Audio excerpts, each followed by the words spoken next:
So how do you get better as a cinematographer? How do you improve your skills? Oftentimes in interviews with Vanity Fair or some magazine that has nothing to do with actually making the pictures, you'll see cinematographers offer advice like, well, you just got to get out there and shoot, and you got to shoot some more. And that's important because you have to understand how to make beautiful pictures. You have to understand how to make images that you're happy with. But in my mind, that's not the way that you do it as fast as possible. Right? You want to be as efficient as possible. If you learn to be a great cinematographer by shooting, that means you're chunking out an entire day or multiple days of your time to go out there and experiment with better images. And I don't think you have to do that anymore, right? The idea is to get as good as you possibly can, as fast as you possibly can. And as I've gone over in past videos, the real skill of a cinematographer is not knowing how to make the pictures, right? You have to have the style and you have to have the taste, and then you have to apply it to the project. In the commercial space, less so than the narrative world. In the commercial space, you're much more confined, but you have to be able to communicate how to then make the images that you want, and you have to be able to communicate the style that you want. So rather than going out there and just shooting and shooting and shooting and stumbling in the dark, trying to look for what are some of the combinations that I come back with after a day's worth of shooting that I'm happy with, that I'm pleased with, you can simply just look at others' work. Look at other images that you like, try and figure out how they did it. Because again, at the top, you're not going to be the one manipulating the tools. You're going to be the one who's telling and explaining to those around you exactly what you would like, the look, the feel, what that ends up meaning to the audience, the framing, the lensing.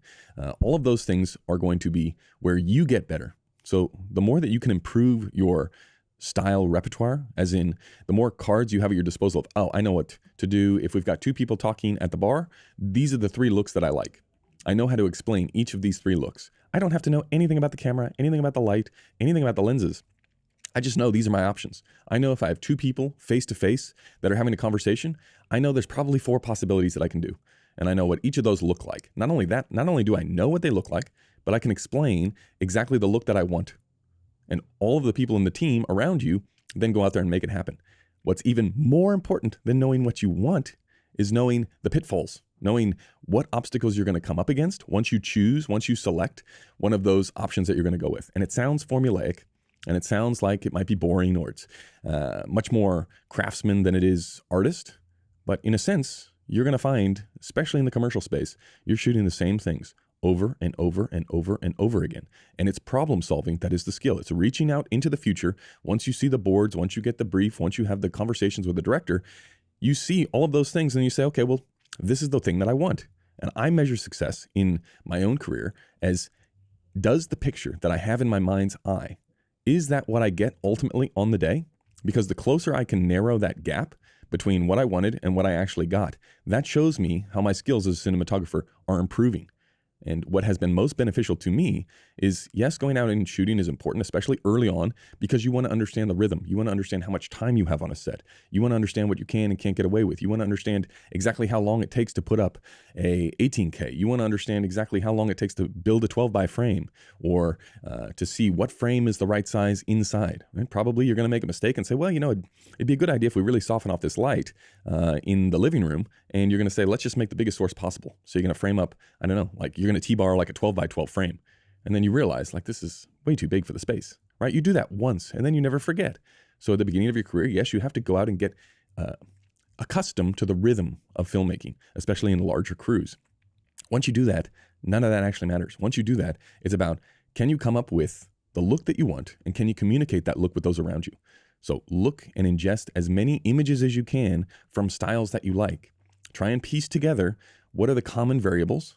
And then once you piece the common variables together, well, now we can use the invert that I talk about, where we're inverting all of the problems all the time. What things are going to be in our way that won't allow us to get that look? Because if we can remove in pre-production all of those things that are going to be detrimental to the final project, well, then we're already on the right track. And then we can start to problem solve on set on the day, because we've removed all the things that are going to prevent us from getting the images that we want. It becomes much easier to do it. So yes, you can go out there and shoot. But in my mind, look at images, try and break down exactly what they've done. Basically what the channel does is, I'm trying to learn all of the time, looking at other people's work going, I don't really like that. Why don't I like it? I need to be able to articulate that. If you can articulate why you do and don't like images, ta-da, you can be a cinematographer, and you can actually be pretty good. The key is you got to find people that are good at the other stuff, which is, again, a completely different role. But as you move up, It's about the people around you. It's about the ideas and your ability to articulate what's going to happen in the future, what you need, the resources that you need, and the pitfalls, the problems that might arise, and how we're going to navigate those problems if they do come up. So you want to get better as a cinematographer? Ingest a ton of images, as many as you can.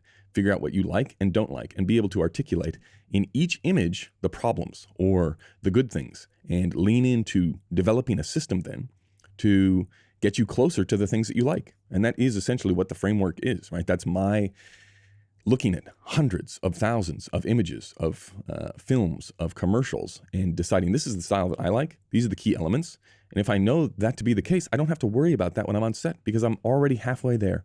I already have a system that allows me to go much deeper into, okay, well, what does this actually make the audience feel? Like, you can't talk about feelings or impact if you don't know the basics of building up a high quality image. And once you get those things done, it becomes a lot more freeing, in the world of problem solving opens up. And I think in the end makes you a much better cinematographer.